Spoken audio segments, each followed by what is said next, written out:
Welcome back to the latest episode of Taking Charge of My Cancer podcast. And join me today, I have a great friend and a dear colleague, Holly Rodriguez. So Holly is a physical therapist, a CLT-LANA certified, has been a therapist for 20 years. She practiced in outpatient clinic at Kaiser, permanently in Vacaville, California. In 2008, she became a certified lymphedema therapist through the Norton School of Lymphatic Therapy and received her LANA certification in 2013.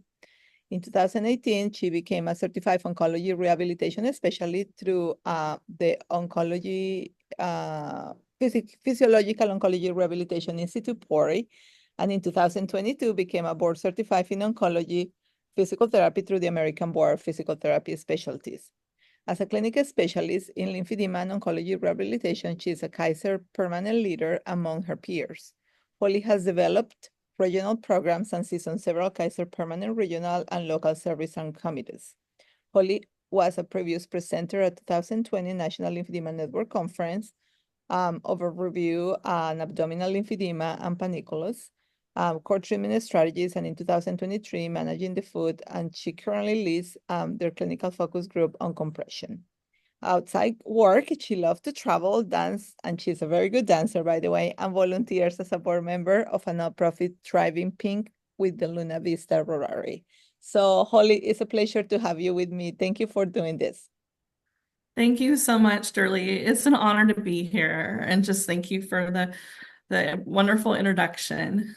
Absolutely. And I've been after you, my goodness, maybe a year now. I don't know, maybe, yeah, because went to NLN when you presented, and that was the year before last. And that's I started the podcast May last year. So I think, and then September, October, that's when we went on NLN together in Philly. And here we go, almost like a year later. So There we go. yeah. So life gets busy, but thank you again for doing this with me today. Yes, absolutely. And as we were talking earlier, it's hard. I'm on the West Coast, and I think just trying to plan our days with someone on the East Coast sometimes doesn't always work out. So I'm so Absolutely. glad we could connect today. Exactly. So tell us a little bit about your role and were you always planning to do this? So not exactly. So I thought I was going to be a school teacher. I always looked up to teachers and their profession, and I still do, of course. It wasn't until I hurt my back in competitive gymnastics, I think I was the age 14 or 15, and I got referred to physical therapy. And I got better. I just found that profession to be really interesting, where they were doing some more one-on-one teaching with me, but then I was also doing exercise and healing that way. So I found that really fabulous. And then I found out that my friend's dad was a physical therapist, and so I started volunteering at his clinic and just to get some observational hours and to learn more about the practice. And then I just realized this is exactly what I want to do. I think the profession found me. Mhm. And then as I went through physical therapy school, my last rotation I was doing more orthopedics and outpatient, but they had a lymphedema therapist there. And so I had the opportunity to get to shadow with her a little bit. And I just found lymphedema, the lymphatic system, just really interesting and fascinating, and I wanted to learn more about it. And so as I started my career and got my board certification to practice, I continued to take some educational courses in lymphedema, and I finally was like, okay, I just need to become a certified lymphedema therapist. And so since then, my practice I thought it was going to go to about 50%. I was an outpatient ortho and a little bit of neuro. I thought I would keep just 50% kind of lymphedema oncology, but I was the only one at my site and still am that only sees oncology and lymphedema. And so my practice, it had to grow to 100%. And so ever since then, that's been my specialty and it's been my passion. And I truly love what I do. Yes, and I know that. I mean, I met you through my dear friend and colleague. We work together, Shannon, and it's so great because it's nice. Like, oh, it's a conference, and I know more likely you're coming, so it's great to be in touch. And it's like, okay, here my friend from California is gonna be there, so it's exciting when we see each other and the passion, and that's how I think you kind of create that chemistry with Shannon and with me as well. Like, we're always looking for what else can we do to help out our patients, right? What else is out there? So, Absolutely. so we kind of like to do that. So how did you become, like you were doing 100% lymphedema, and now you were telling me earlier that your focus is more breast and really try to develop like a mentoring program. So tell me a little bit about that. Yeah, so I have become a lead within Northern California Kaiser Permanente for their lymphedema and oncology specialty within physical therapy. And there's a number of my previous mentors and more senior therapists at that time, they retired. And so now I am one of the therapists with the most experience. And, I am not in management. And so I am in the clinic seeing patients 100% of the time mostly. And so I've just seen more therapists come on that are newly trained. And so I just really want to help them out. As I was saying, I was the only one at my clinic, and often a number of my colleagues are the only one at their clinic. And so as I was getting, my boots on the ground and just kind of learning, I had to email people or call people on the phone just to get some help. And now I can, message through our teams and, share cases with colleagues, so they can reach out to me.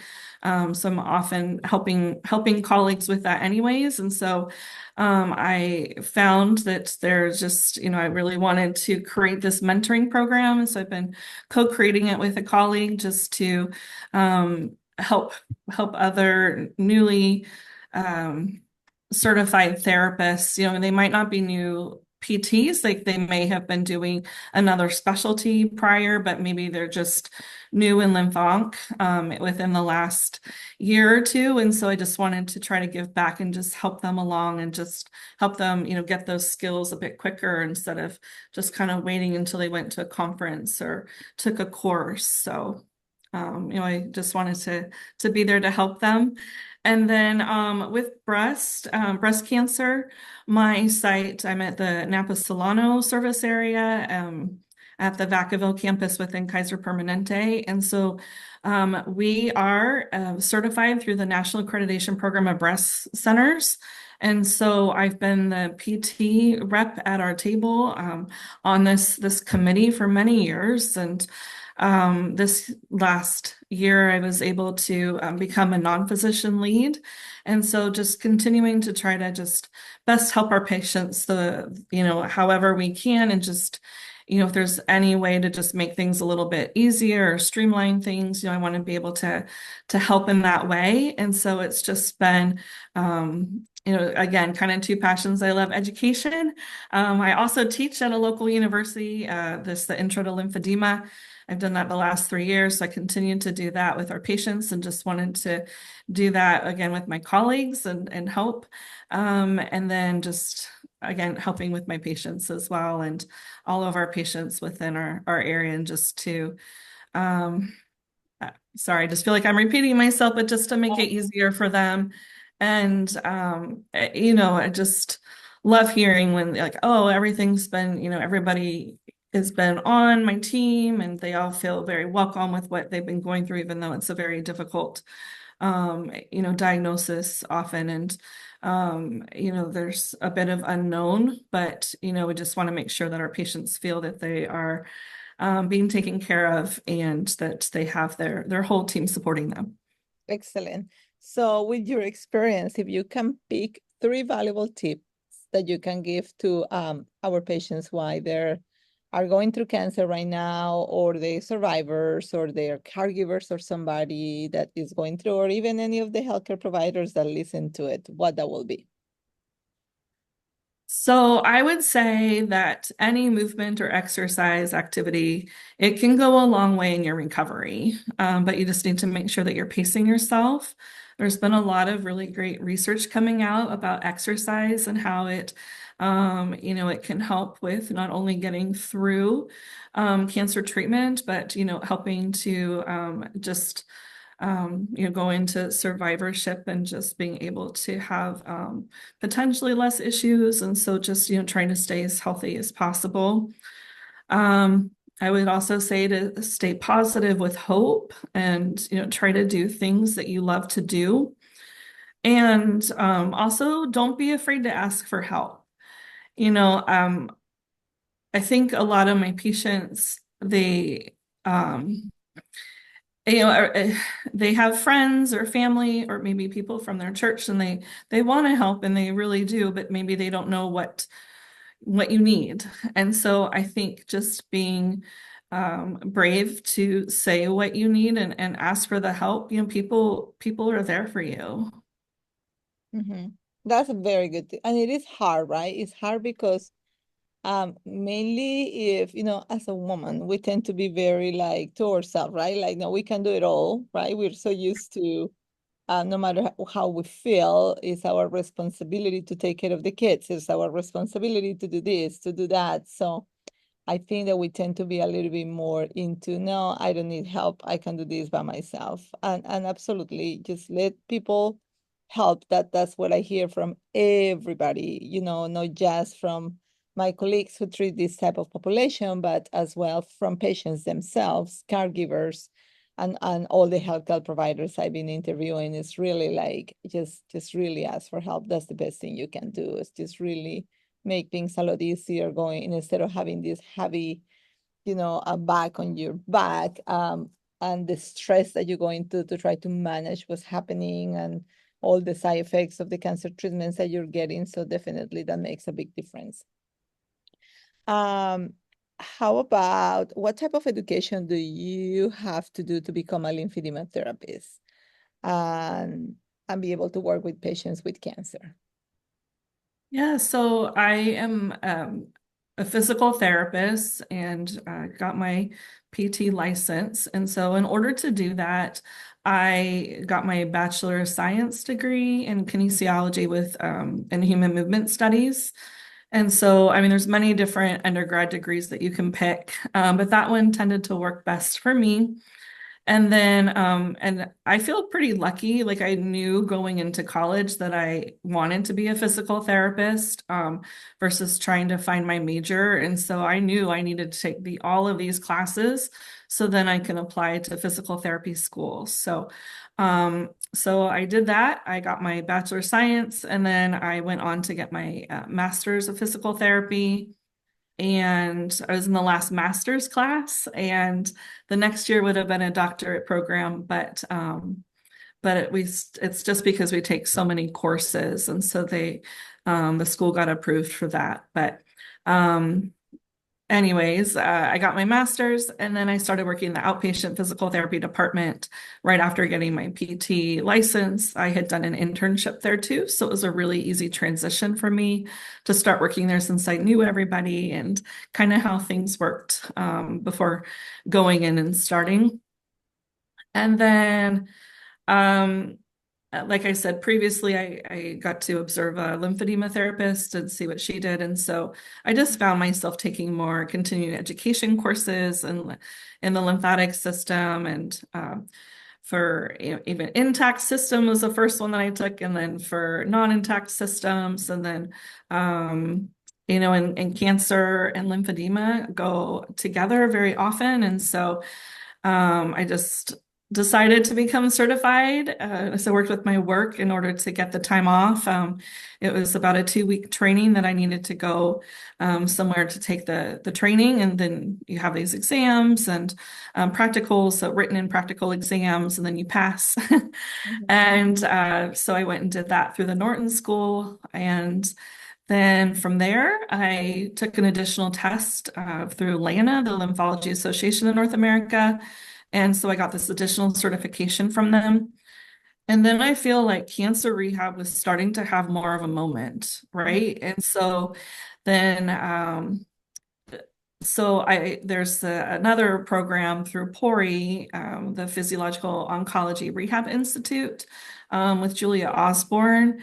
And if you are a therapist looking to get into cancer rehab, I cannot recommend the PORi courses enough. They're so helpful in just how they're designed. Like you really feel like, yeah, okay, I can do this. And there's core courses that you can take. Once you take the foundations, then you can take breast or pelvic cancer, head and neck. And then there's a chemotoxicity and exercise. And so all those kind of pillars have really been helpful in growing my practice. And so then I became a certified specialist with them, having taken those courses, and then ultimately became board certified through the American Board of Physical Therapy Specialties as a clinical specialist in oncology physical therapy. That's excellent. Congratulations. I don't think I knew that you took the boards for this. Really? Yeah, Oh, yeah. that's Yeah. excellent. Congratulations. That's very good. Thank you. I Oh, remember, I remember we were like, I was gonna go for it on the first year that they start, and we decided, well, let's just wait for the second year. So when I did it right before, like we took the test and everything shut down a week later because COVID. So we were so lucky. It's like I cannot imagine having them to show the place where we were gonna take the test. After yeah, all the stress of like, let's just do it and let's be over with, has been one of the hardest tests I have ever taken, even maybe absolutely. better than the boards for PT. But I was like, yes. So we did the test and boom, they shut down everything because COVID the following week. So we were like, oh my God, so great.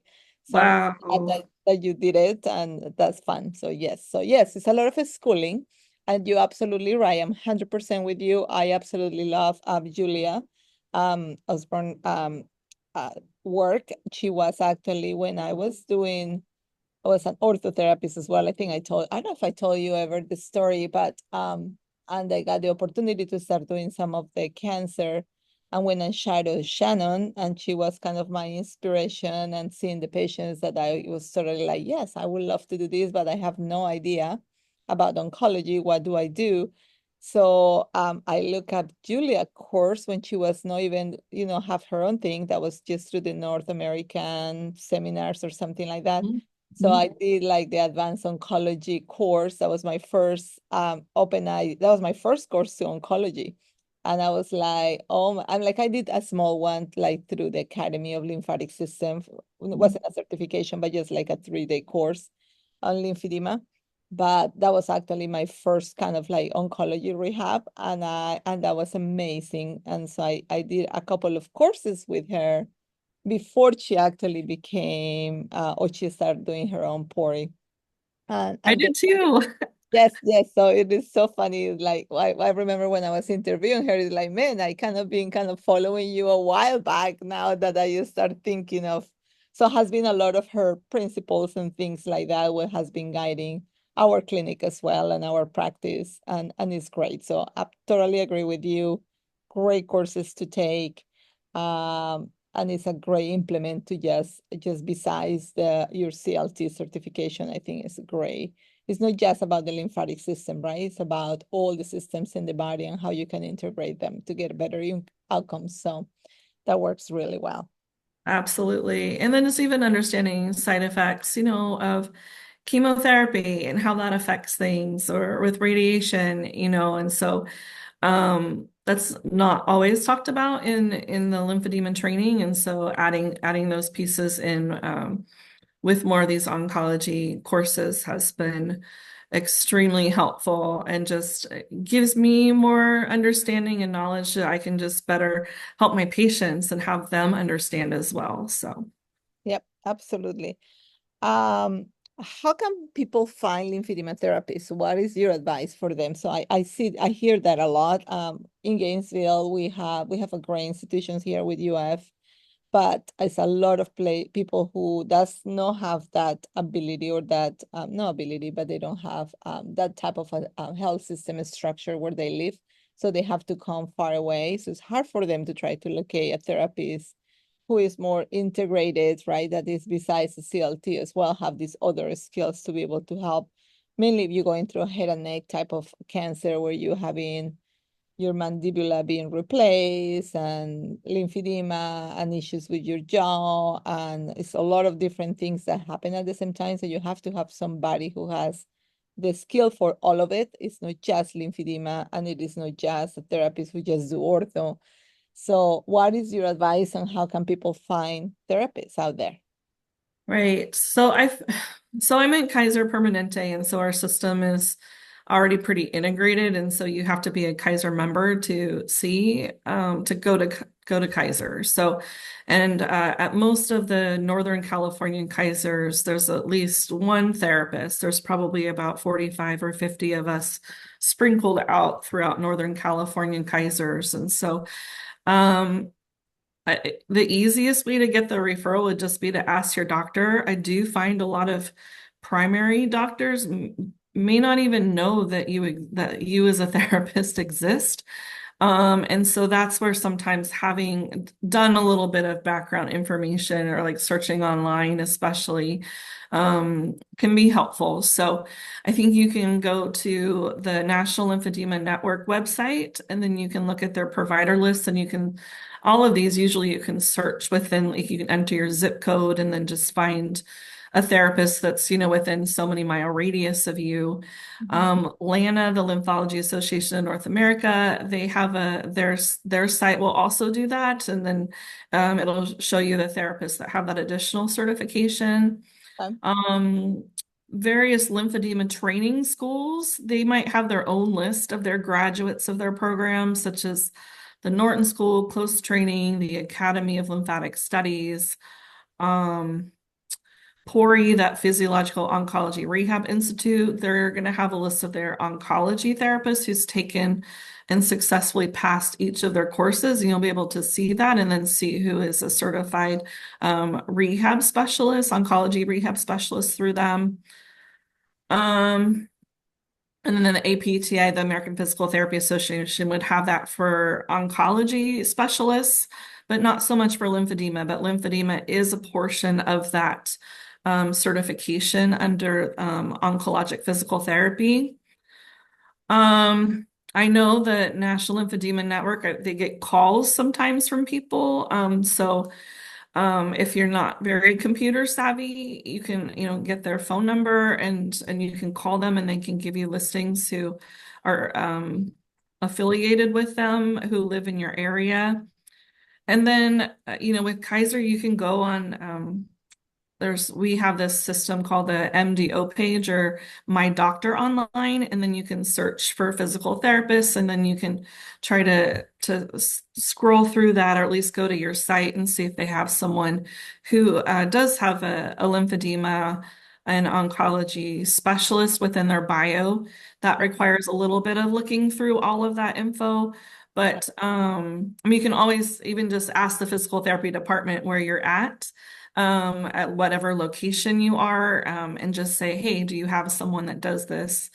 And then you can ask your doctor, like, oh, I need a referral for Holly because she sees this type of patient population. So Perfect. That was very it's good. not easy, Yeah. but Yeah, but that's a very good, yeah, you give a very good website. And then again, you can always reach out to me or reach out to you, and then we'll be happy to help you with those. oh, Uh, absolutely. what was a painful lesson that you have been learning along the way on this journey of being an oncology therapist? Um, I, I, I think for me, it's just I just love working with my patients, and I just, have my passion. I just can't help everyone. And I think that that's defeating a little bit at times for me. And I wish I could help everyone, but I can't. It just depend for various reasons, whether they're just not able to participate or, their health is declining and they're not able to come in anymore, or just even for me, like I felt like I was really trying to see everybody that I possibly could because I had this specialty to help, but then I just found that I was burning myself out. Mm-hmm. And so I needed to take care of myself in Yep. order to continue to help best take care of my patients. And so I still struggle with that a bit, and I'm trying to, mentor colleagues and help with these projects, but again, it ultimately is coming back to helping patients, and Mhm. um, but just trying to not take everything on. So that's been the biggest thing for me, because then I'll get sick, and I'm like, oh, I really need to slow down and take some time for myself. So because I am important too. Absolutely. And that's and you're absolutely right. Sometimes we tend to have our careers a priority for so many ways, right? And then it is super important, of course, we live out of it, but at the same time, you're right. It is a whole other aspect of ourselves that we gotta be taking care of. So if we don't take care of ourselves, then who is gonna take care of our family?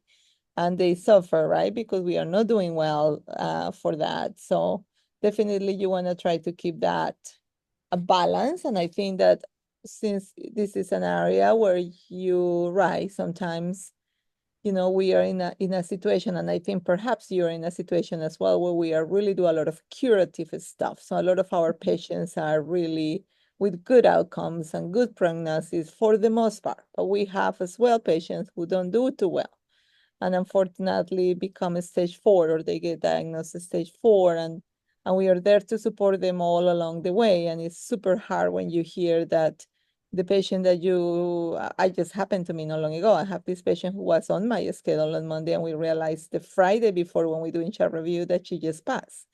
And it's like so hard, to try to like how in the world this is happening, right? So sometimes things like that really can affect us. So if we don't do a good mental care to ourselves and take the time and actually distress with whatever we want us to do, like meditation, exercise, Mhm. dancing, whatever it is that each one of us enjoy doing, that's going to be really a burnout on our part, because mentally you cannot handle the emotional part of day to day, so I love our patients, and I'm sure everyone in this type of specialty says one thing that we love the most about being a oncology specialist is the patients, because they're like so, I mean, they're just so grateful, and they're like, it's such a rewarding every single time, every single day that they come so like so tired, or they just have their skin just burn out with radiation,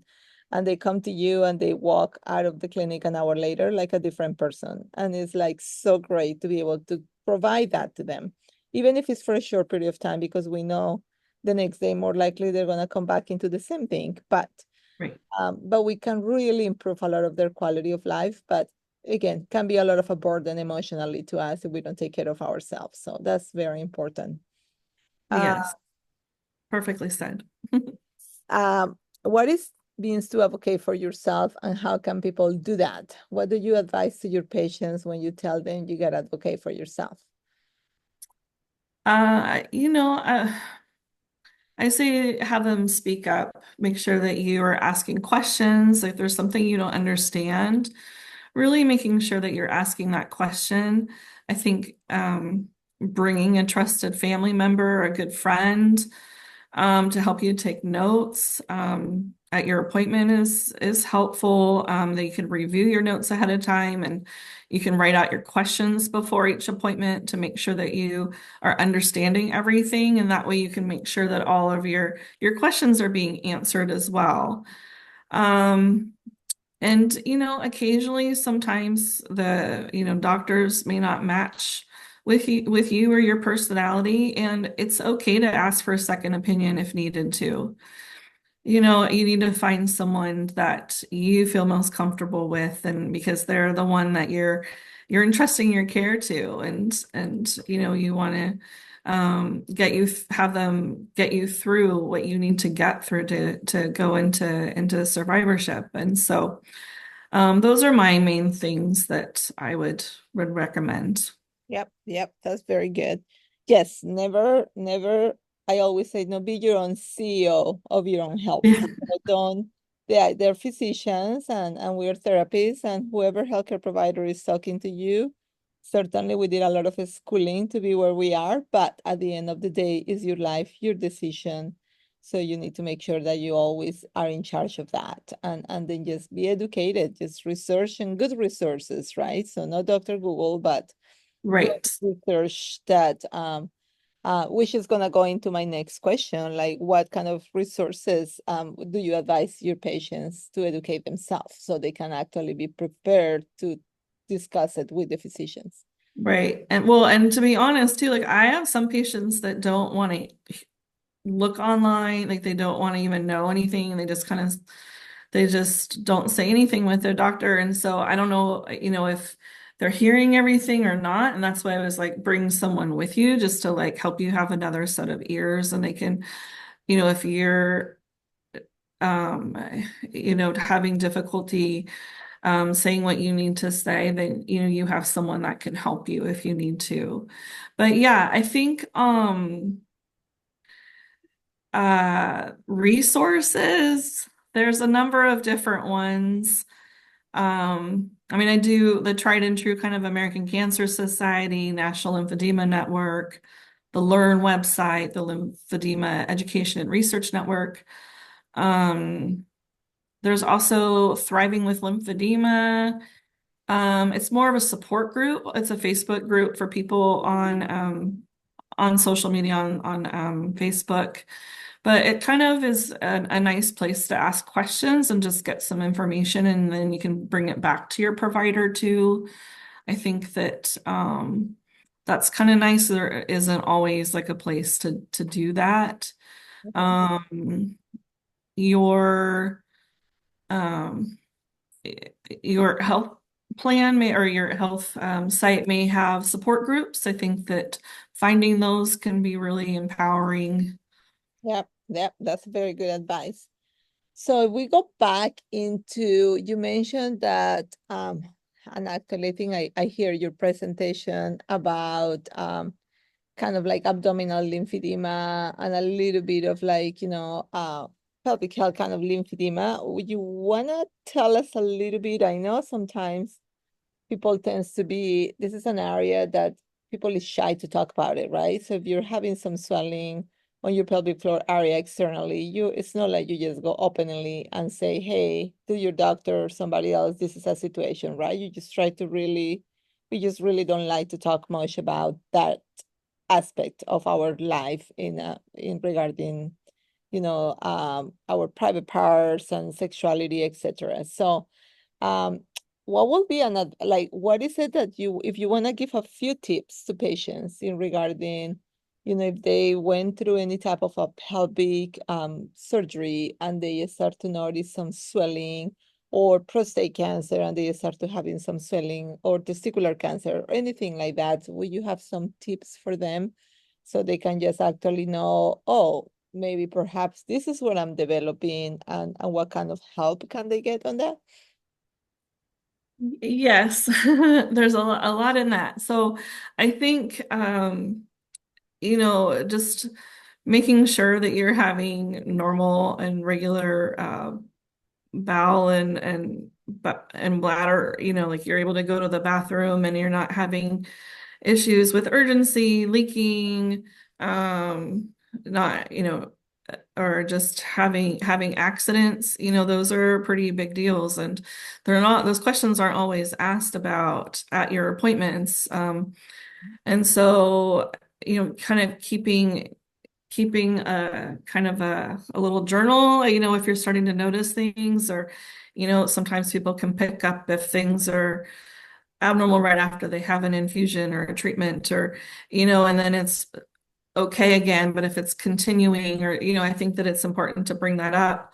If you're having difficulty, or vaginal dryness or things like that. That's a very common side effect from different, long-term medications that many patients are needing to take, and so having those conversations with your doctor, especially if you've had radiation in the pelvic area, things can tighten up and become really uncomfortable.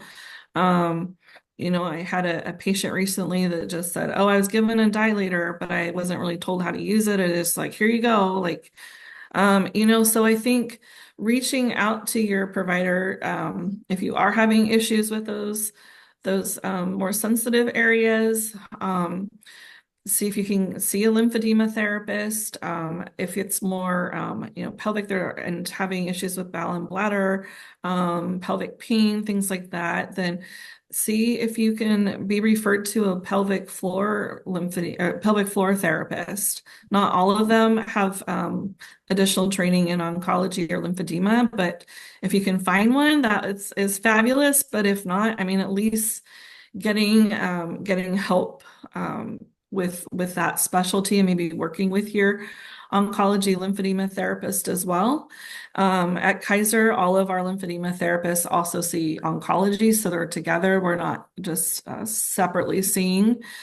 But there are things that we can do. We can get compression garments. There's lymphatic drainage, like a certain massaging type technique to help reroute fluid, and we can even teach you how to do that. And exercises to help keep the lymphatic system flowing. Even just deep breathing can be quite effective and just helping to get some of that fluid pumping around that area. So, but if you're noticing that, if you get help sooner than later, then it'll be so much easier to treat. Yeah, that's perfect. Yeah, that was excellent. Thank you for that. That's very good tips there. So how can people find you? And then I have a lot of your information that I'll put it on the show notes so they can see that. But yeah, where can they find you? Yeah, so you can find me on my Kaiser MDO or my doctor online page. I can send you that directly if you'd like. It just gives it's a little bit of an older bio. They're not updated that often, but it is, you can at least see how it looks, and then you can maybe use mine as like a template, and then you can look for other people in your area if I'm not in your area.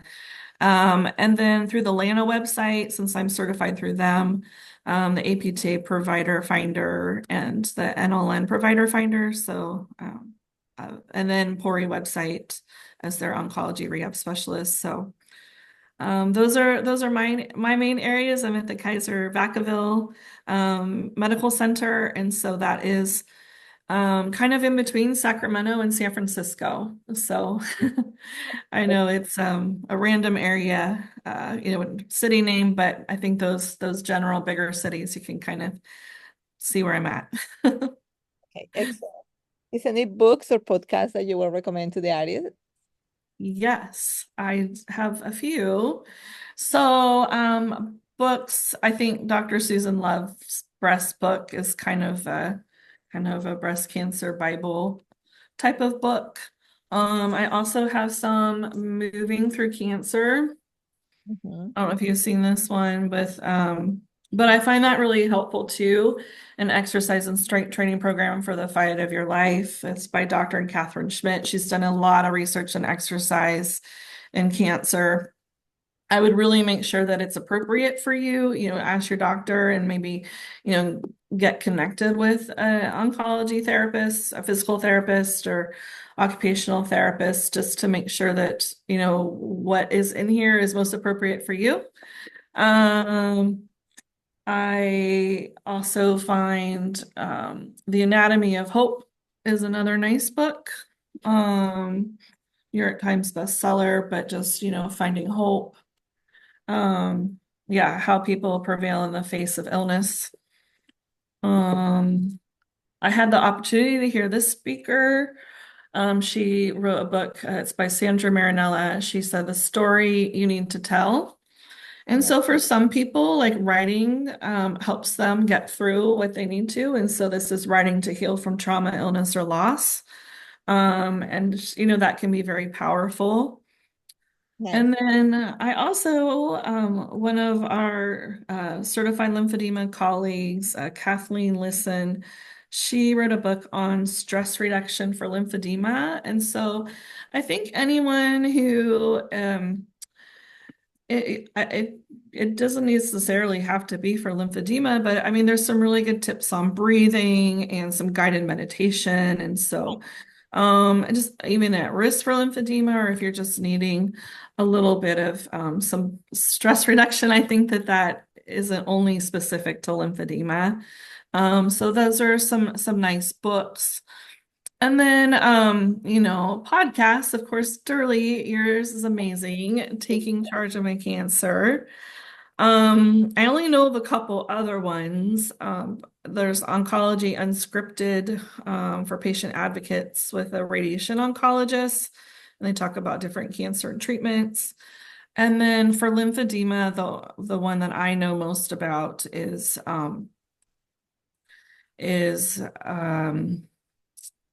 it's the Lymphedema podcast, and it's by Betty Westbrook, and she just got married, so congratulations to her. So she might be Betty Treat if you look for her.